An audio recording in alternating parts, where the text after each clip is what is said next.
This year, I'm doing the admin of code in my own programming language called Onyx, and I want to take you with me through the journey of doing the admin of code. I hope to do every single day, all 25 days, both parts. Um, I hope to have them done on time, but no promises. I probably will go like slip by a day and then have to do 2 days at once, or might not have them all done till after the end of December. But I want to do them all and get them documented on YouTube just to show you what it's like to program in Onyx, because the admin of code is a great way to learn a new language. It forces you to do the certain kinds of things that you just need to know how to do in a language, right? How do arrays work? How do strings work? How to whatnot? Those kind of things. So we're just going to go through day one in this video, and I'll have other videos for the rest of the days throughout the rest of the admin of code. Now you notice I have solved days 1, 2, and 3. So I'm going to be recreating my solution sort of from scratch. So this will probably go a little bit faster than when I originally solved it. The questions this year in admin of code are a little bit more difficult than in years past, especially these first couple days. So it's not the end of the world, but it's just something to know that if this is your first time doing the admin of code, normally the problems are not this bad. they're not bad problems. They're good problems. They're just a little more tricky. But let's get into it. So, day one, trebuchet. I'm not going to read all this. It's basically just talking about how the admin of code works, right? For every puzzle, you get 1 star. You're trying to collect all 50 stars because there's 2 puzzles or 2 parts for each day until December 25th. They set the scene talking about what's going to be happening. There's kind of a whole storyline that goes through the advent of code. But if we break it down, we can sort of piece out what the puzzle is here. All right, so this says, as they're making the final adjustments, they discover that their calibration document, which is your puzzle input, has been amended by a very young elf who's apparently just excited to show off their skills. The elves are having trouble reading the values. So the new improved document consists of lines of text. Okay, each line originally contained a specific calibration value that the elves need to recover. On each line, the calibration value can be found by combining the first digit and the last digit to form a 2-digit number. Okay, so then they give us some examples here. So like 1 ABC 2, well, the first digit's 1, the last digit's 2, so it forms 12. Is another interesting example, A1, B2, C3, and so on. We have 1 as the first digit, then all these digits we just skip, and then we look at 5 as the last digit. And then this is another good thing to keep in mind. Trebuchet, there's only 1 7, and so that 7 actually produces 77 because 7 is both the first and the last digit. Our job then is just to add all these things together for each line. So we compute that calibration value for each line and then add them all together. Now I'm going to have to go and get my puzzle input, and I'll hop over into VS Code and we'll start writing some code. So I like to call it day 01, because then when you get to day 10, it doesn't put day 10 up at the top. It keeps them in order. That's just a small thing. All right. So then I will make a day 1.onyx, and we can start writing some code. So just like before, I'm going to bring in everything from the core package because it should all be necessary. Then in my main, which if we remember, this part right here is the actual function, right? It takes no parameters because there's nothing between the parentheses, and it doesn't return anything because there's no arrow something over here. So it's just a completely no argument, no return value function. And then that function is given the name main, right? The symbol main in this scope is bound to this particular function. If I were to try to give main another name, like 1, 2, 3, if I actually do this, okay, well, one thing we have to do is set up the LSP. It should already be set up. Oh, 1 second. It's installed. My Onyx LSP. Bad Magic Bytes and OSIM file. Interesting. That's a bug.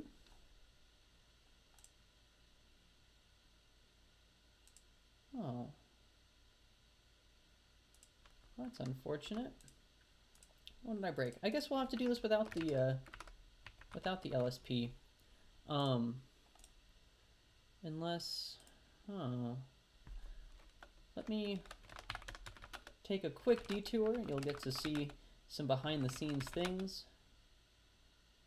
There shouldn't be anything that I need to update from my LSP.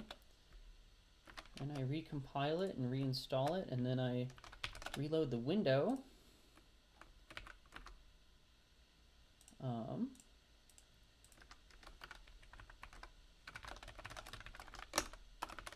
Okay, I think what I did was just a small mistake. I took my old Admin of Code 2023 folder that had my previous solutions in it, and I deleted them out. And somewhere in that copying and deleting of extra folders, I must have messed something up with LSP and how it was tracking. I think if I would have just reloaded the window, it would have just worked. So anyway, we have that main. It's bound to 1, 2, 3. If I try to bind it to something else, we get a redeclaration because you can't have the same symbol in the same scope have different things. So anyway, long-winded intro. Let's get to writing some code. So the first thing we're going to want to do is actually read in this input, right? We want to get this input into our program. The easiest function to do that is called os.getContents. You simply give it the path to the input file, and that gives you the contents. I'm actually call that input, and let's just make sure that it's working. I'm just going to print input. So if I go into my terminal and I run that program by running Onyx run solutions day01, we get that input, right? We could look at this line for line, but it looks like it's the entire thing. So what we need to do is we need to look at each individual line, and we need to find the first and the last digit, and then build a 2-digit number out of that, and then sum up all those numbers. So we need to do something for each number, or not for each number, for each line. So what we're going to need to do is have a way to iterate over each line. The way I am going to choose to do this is I'm going to use a for loop. So the way for loops work in Onyx is you have something that looks like this. For some variable in some iterator, then you have your body of your for loop. So what is our variable and what is our iterator? I'm going to call my variable line because we're iterating over each line. And my iterator is actually going to be a rather useful function in this case. It's going to be the string split iter. So you can iterate over a variety of different things, from arrays to like a range, which looks just like a typical, like go from 0 up to 5, but not including 5 kind of for loop that you see in a lot of other languages. But Onyx also supports fully custom iterators. And so I'll type out what I'm going to type out, and then we can kind of look at this. So split iter, if I go look at its definition, produces an iterator over strings. Now there's 2 different overloads for it. We're not going to worry about the implementation, but you can either give it a delimiter that's a single character or a delimiter that's a string, and they both produce an iterator over strings. And so what this does is it just lazily splits the string at each new line, returning each line. So there's also the string.split function, which is a little bit more aggressive because it allocates a new array of strings that is all the split lines. But we don't really need that. We just need each individual line one at a time. And so I'm going to use the string.split iter function. Just a little bit of kind of an optimization there. All right, so now with each line, we need to find the first and the last character. So what I'm going to do is I'm going to store two numbers. Now, in other languages, you might be tempted to do something like this. So what this is doing is this is declaring 2 variables that are integer 32 or signed integer 32, basically just 32-bit integers as you know them. And you might initialize them each like -1, right? Which is nothing that you'll find over here because their values shouldn't be that. And then we can do some code. In fact, actually, I'm going to start them like this, but then we'll rewrite this into a slightly nicer feature because it'll clean up the code. So what my basic approach would be is that I'm going to loop over every character in the string, and I'm going to do that by iterating over some I that's going to range from 0 up to but not including the length of the line, right? It's pretty typical kind of for loop you'd see when you're iterating over a string, but I do think I want to know the index. I actually don't know if I even need to, but we'll do it this way just as an example. So all I'm going to do is say if the line at that index, there's a useful function that's under the U8 type called isNum, and you simply give it a U8, and it returns a bool if that is a like ASCII number, you know, from the character 0 to the character 9. If it is, then we have to handle that case. If it's not, we can just entirely skip it. So what we're going to do is we're going to say if the first is -1, meaning if we have not seen a number yet, this is our first one, and we're going to assign it to be line subscript I, and we're actually going to want to convert that into a number. So just for the sake of convenience, I'm going to write a function for this because it's rather simple. It's going to take our character, which is just a U8 or just a byte, right, from this ASCII encoded text file. Take that byte and it's going to return an integer. And so what this is going to be, if you're familiar with how the ASCII table works, you can just subtract the character 0, and that gives you, excuse me, one second. That gives you the value of it, right? So all 0 through 9 are in order. So if you just subtract off the value for 0, then you get 0 will be 0, 1 will be 1 because you took off this 30, 2 will be 2 because you took off the 30, and so on. So it's really easy to do that. Now, as you can see, we're getting an error here because it says it wanted a I32, but you're returning a U8. So Onyx does not have integer promotion. This was a deliberate design choice that you have to be aware of what kind of integer you're dealing with. Right, in C, this would totally work because it would just implicitly sign extend it, but I don't want to do that. So what you have to do instead is explicitly cast this to be an I32. And so you take the result of that, like you would in C, and you cast it in a much similar way, except you prefix it with the word cast, just so it's a little bit more explicit. So this function will work perfectly fine for us. And so right here, right, I was getting that error. It wants an I32, but I'm giving it a U8, so I can simply wrap that and convert to int, and bam, that just works. So let's handle the other case where we have seen a character. Well, then it's actually really easy because we're just going to keep storing the last character, right?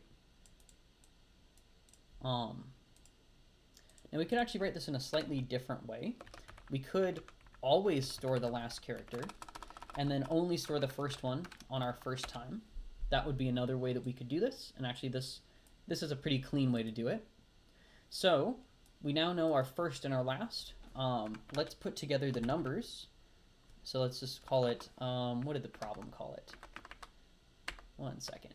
The problem called it the calibration value. So I'll call it that in the code, calibration value. So the way we're going to kind of put this together is we want to build a single integer out of these 2 digits. So we can just use the little trick where we multiply the first digit times 10 to move it into the tens place, and then we add the other digit, which we know is going to be less than 10. So that'll give us our number. And then just for the fun of it, I'm going to print all of these out. So I can just use the print line function, which will print it and then print a new line so it's not awful to read. And so we can scroll through this. I will pipe this to less, and so we can read it from the top. All right, so the first one only has a 3 in it, and so we get 3, 3. That's pretty good. Then we have a 7, 8. That looks good. A 5, 7. That looks good. A 3, 3. That looks good. A 9, 9. That looks good.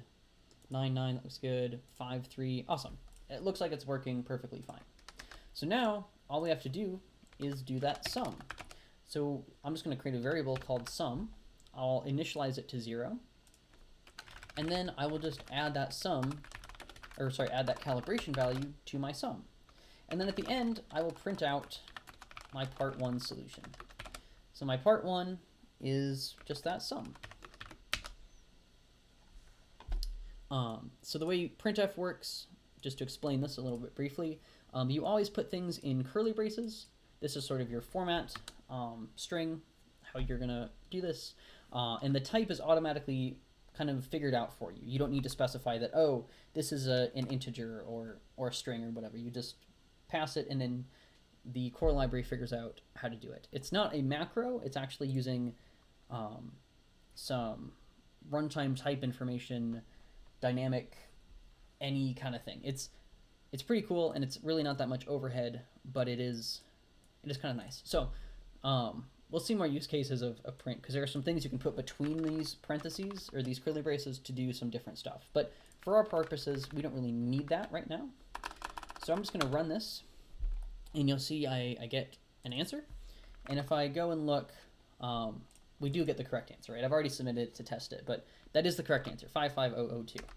So perfect. Now we get to move on to part 2.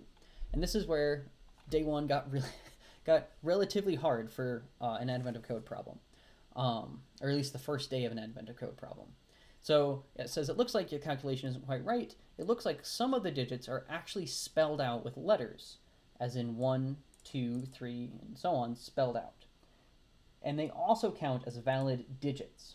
So with this new information, you need to find the real first and last digit on each line. So now this one is not 11, which is what our code would have said before. It needs to be 2, 9, because it's 2 and 9. This one needs to be 8, 3. This one needs to be 1, 3, and so on. So we have to adjust our code. And honestly, we have to adjust our code not by a ton, but there is a lot of work to do. Because right now, the way we're really making this work is we're using this isNum function, right? Which is just this little helper function that just makes sure that we have a digit. But now we have to handle a bunch of other cases, right? We have to handle what if the line it starts with 1 or 2 or whatever. So the way that I would tackle this is I would do the following. I'll explain this as I go. So I would create a variable called remaining, which is going to be the remaining part of the line, the part of the line we have not processed yet. And this is just going to be everything from the current character up until the length of the line. So this syntax here is called a slice. All you do is you take an array subscript like you're used to, except you pass a range in as the argument. So it's sort of like an overload to the subscript operator, but it's built into the compiler. But it's the same range that you use in the for loop. It's just now we're doing it we're doing it like in the slice. And so that produces another string, right? So this is actually going to also be, hit the wrong buttons. This is also going to be a string, right? Because it's like a slice of U8, and then we're taking a piece of that, so it's still a slice of U8. Awesome. So now we have our remaining, which is basically everything from the current character we're processing to the end. And then we're just going to use this pattern of stuff. We're going to use if string starts with remaining 1. Right? If the string starts with 1, we need to we need to basically do this code, except instead of these convert to line or convert to ints, we just write 1 like that. And then we can copy and paste this exact thing, but changing it to 2 here and then 2 in these places. Now this seems like a great place to use a function, and you could definitely write a function using this. The slight issue, and that it would be slightly annoying, is that if we think about it, when we make this function, which I'm just going to call check for lack of a better name, we could take in that sort of starts with thing that we are caring about. We'd also have to take in the remaining, right? We'd have to take in our first and our last, and we'd have to take those in by pointer because we need to modify them, right? If we match, we need to do that. And I think that would be everything we need to take in, but this just seems a little complicated, right? Oh, and also, not to mention, we actually would also have to take in the value, right? What are we going to store in first and last if we do match, right? And so this looks kind of gross, and what all we're trying to use it for is to abstract away this pattern.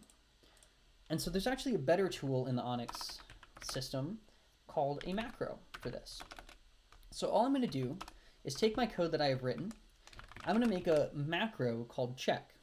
So the way you do this is you just create check and say that it is a macro. Macros look a lot like functions.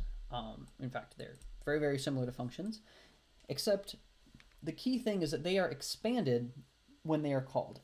So it's like you took the body of the macro and pasted it right where you're calling the function. And so I'm going to take all the code I wrote before, and I'm just going to abstract away the parts that I need to abstract.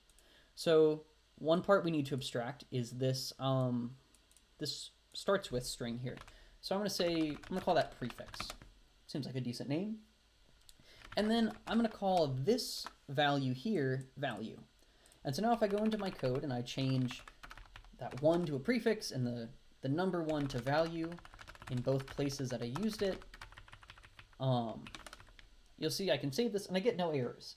And that's simply because, well, there's nothing we're doing that is an error, but also we're not really solving the problem because we wrote this macro, but we're not using it. So let's actually use it and we'll see what it kind of does. So to use a macro, you simply just call it like a normal function. This is a slight trade-off that Onyx made. I don't have a special syntax for invoking macros. You just call them like they're functions. Because I want macros to feel transparent, and I don't want them to be nearly as complicated as like Rust. Not to say that Rusts are bad, they just have a lot more complication to them, and I want them to be a little bit simpler in Onyx, until I have a very good reason why I want them to be more complicated. But for now, this will be good. So I just need to type in the 10 cases here, right? A 1 gets mapped to a 1, and you'll notice that this is all I have to pass. Because what this is doing, this macro, is it's like I'm taking the body of this code, I'm pasting it, and everywhere there was prefix, I'm replacing it with 1, and everywhere there was value, I'm replacing it with the number 1. So then when I do this, right, it's just one more line of code, but it has the effect of, oh, I'm actually copying and pasting it, and then replacing 2 with 2, and then the number is 1 with 2, and so on. So this is why the macro is super convenient, because now I can write all of these cases, each with just one line, and I don't have to worry about that. There would be another way you could do this. You could write some kind of for loop to check all the cases and have just kind of a data structure that stores the prefix and the value, and then in your for loop, just say if it starts with the prefix, assign first and last to be that particular value. And that would also work perfectly fine. I'm doing it this way to show off the Onyx macro system, because it's not as scary as it may seem. So now I just have to do the tedious task of typing all of these out, which isn't that bad, but got to be careful that you spell everything right. So 2 more cases. I have 9 and 0. Then I have to go through here. Oh, try to use my Vim key bindings to do that a little bit quicker. And we're done. All right, that's all we had to do. So now we handle all 10 of those cases in a slightly clean way, right? And if I were to come here, this is now technically part 2, because it's the same problem, but we've added this code. We could comment this code out to get to part 1, or actually we'll do something in just a minute, I'll show you. But if I run this, we get 55093, and that's what the puzzle answer was. And so this solution is working just as well. So how could we do this where we could kind of switch back and forth between part 1 and part 2? Well, what I've done in the past is I create a binding up here, which is a compile time thing, and I just specify a particular part, like 1 or 2. And then what I can do in here is I can use a static if statement, which is just an if statement with a little pound sign in front of it. But this if statement is run at, really evaluated at compile time. And so it's a way to optionally include code depending upon a particular compile time condition. And this condition is going to be if the part is 2. Right? I only want to put this code in the binary and to actually run it if the part at the top was specified as 2. If it wasn't, I don't want this code here. And then what I also tend to do is put the part down here in the print line, or the printf, so then I print out the correct part number in here. So now I've switched this to part 1, and effectively, because part is not equal to 2, I've commented out all of this code. And so I can run this, and I get my old solution, right? Part 1 is 55002. But if I switch it to part 2, I get 55093. So that's pretty cool. Now you might be thinking, well, you didn't comment out the check macro. And the check macro is referring to remaining and value and all these other things. Well, really remaining is the big one that isn't defined. So why is that working? It's because the macro is never called. Therefore, it's never actually evaluated, right? This is sort of like a template almost that's going to get filled in with all of these parameters. And because I haven't called it when I'm not also defining the remaining value, it doesn't have any errors.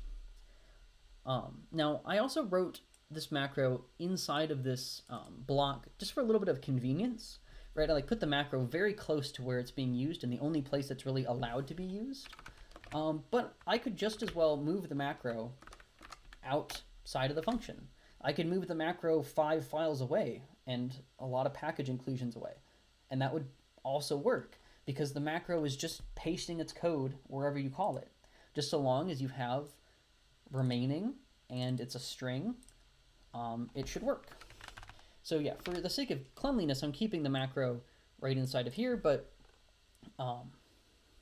we don't have to, right? There's nothing special about where this is located in regards to how remaining is scoped. It's just when you invoke it, it's as though you're pasting the code right there. I'm pretty happy with this solution. I don't think I'm going to really change anything with it. I talked about a different way of doing these, but honestly, I think this first and last as -1, and then just doing it this way, it works perfectly fine. I actually overcomplicated it in my other solution. So I'm happy with this solution. It solves both parts. So I'm going to wrap up day 1, and I'm going to get to recording day 2 that I've also already done. So stay tuned for that.